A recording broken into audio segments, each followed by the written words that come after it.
Why you don't deserve Grandmaster, and neither do I.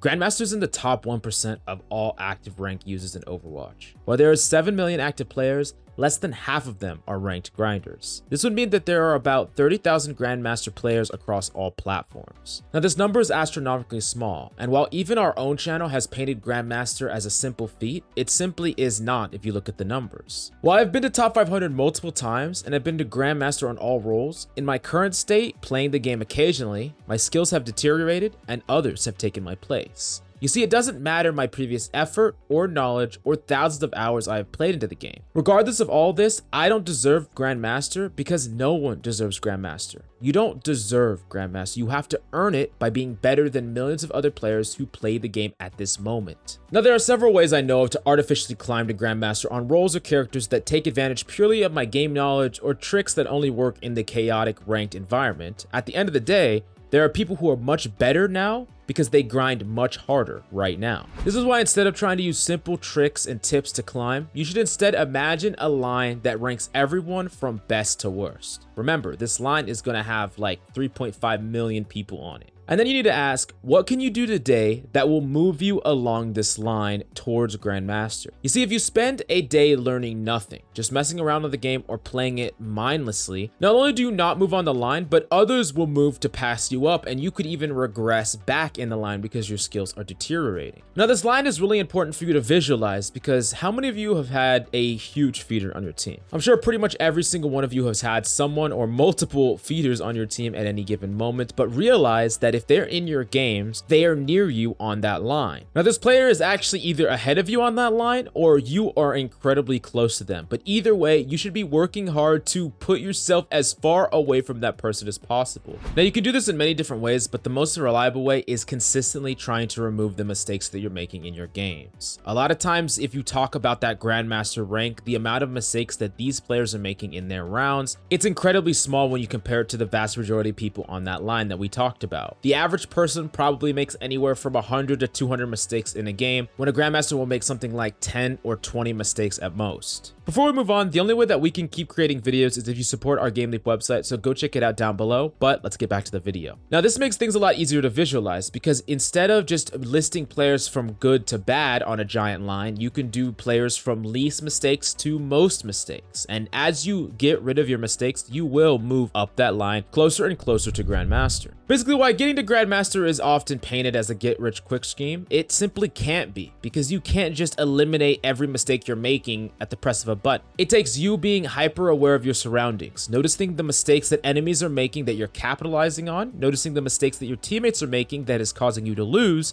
and noticing the mistakes that you yourself are making that you could directly start to change. Opening your eyes to this concept is going to allow you to slowly but surely eliminate your mistakes, but you're going to start moving up that line at a much faster rate compared to people who are not acknowledging their mistakes at all. Now, you might be asking how someone could lose the skills of a Grandmaster or no longer earn the Grandmaster slot after not playing consistently for a long amount of time. If they have successfully identified their mistakes and eliminated them in the past, shouldn't their skills always transfer into the future? Now, this would make a lot of sense if all the mistakes you made were conscious, like you're actively thinking about every single mistake you're making and you're actively trying to get rid of them, but that's just not true. Many mistakes are actually subconscious, where the only way to get rid of them is by playing consistently and putting yourself through repetitions. Repetitions allow you to fix mechanical or positional mistakes that you yourself aren't even actively aware of or thinking of, but slowly but surely you're fixing or self-correcting things based on trial and error. This is why consistently grinding the game and putting yourself in a ranked environment where you're constantly being put up against people who are at or above your skill level is going to force you to evolve through your subconscious elimination of your mistakes and your slow adjustment to your own play. Even if you aren't trying to or actively thinking about it, it's happening regardless. Now, the problem is some people are going to subconsciously do this a lot better, and those are the people that are typically already naturals at the game. They don't need to watch guides, they're already improving at an incredibly quick rate, and most of these players are already very high level if they played the game for a substantial amount of time. But not every person is like that. In fact, the majority of people, myself included, have to consciously find huge errors that are not being self-corrected and making sure that you don't make them in the future, even if you have to go against your natural tendencies. You see, the sort of subconscious gamer's instinct is not something that every single person is born with, and many people actually develop it over time by getting good at any given game. This is why a lot of times, if someone has already climbed all the way to Grandmaster in one game, it is incredibly easy for them to dramatically improve at others. I've seen this firsthand when I've seen even main tank players in Overwatch that reach top 500, transition to Valorant, and quickly climb to Immortal, even though they didn't have the mechanical skill required to do so. They had the discipline to grind their mechanical skill,